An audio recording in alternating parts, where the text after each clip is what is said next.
Impact Wrestling's Hardcore Justice is August the 7th, which is less than 10 days away, give or take, whenever you watch this video.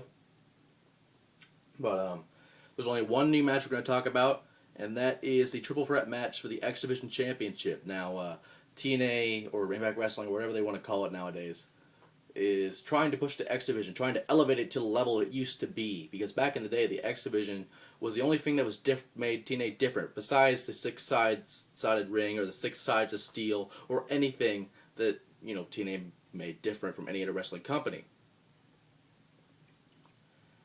Now, Austin Aries had won a contract, Destination X, to be in the Impact Wrestling.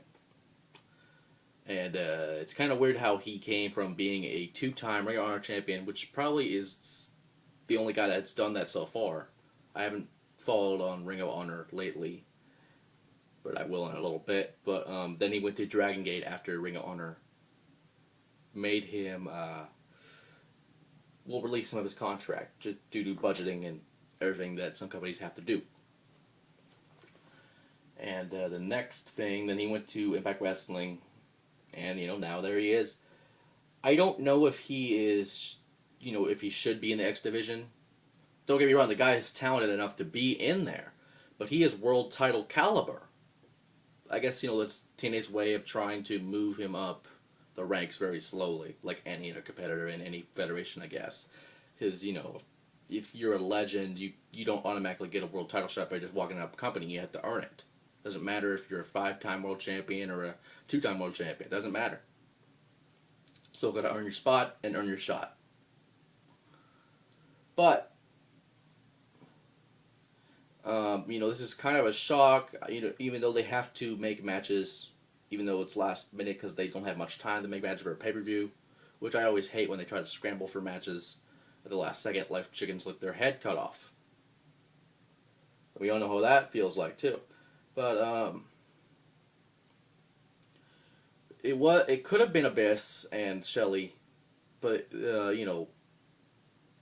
Kendrick won the not the Elevation X, but the Ultimate X match against Abyss in a weird, unique, but amazing way. He was being set up for a chokeslam by Abyss. Once the Abyss lifted him up, Kendrick somehow got it out of the chokeslam, jumped up and gripped the belt and the cables and pulled the belt down to retain the belt, which is very unique and interesting. I kind of like Kendrick being the champion because, we'll see a little more uniqueness to that title and trying to figure out what the fuck he's trying to say at the same time, which is always a challenge. But this triple threat match, though, with Shelley, Kendrick, and Aries, I'd like to see a double come out on top because I want to see what would happen with Austin Aries being the X Division champion, and more importantly, I want him to be successful in TNA or Impact Wrestling, whatever it is. Who's to say that he can get a global, or whatever the fuck the red belt is now? It's television title. I'm sorry, but if he gets the television title shot, or if he gets the World Tag Team or World Heavyweight. But that's in the future. For right now, though, why the fuck did I say Destination X? I'm sorry. But whatever the fuck it is, Hardcore Justice, August 7th.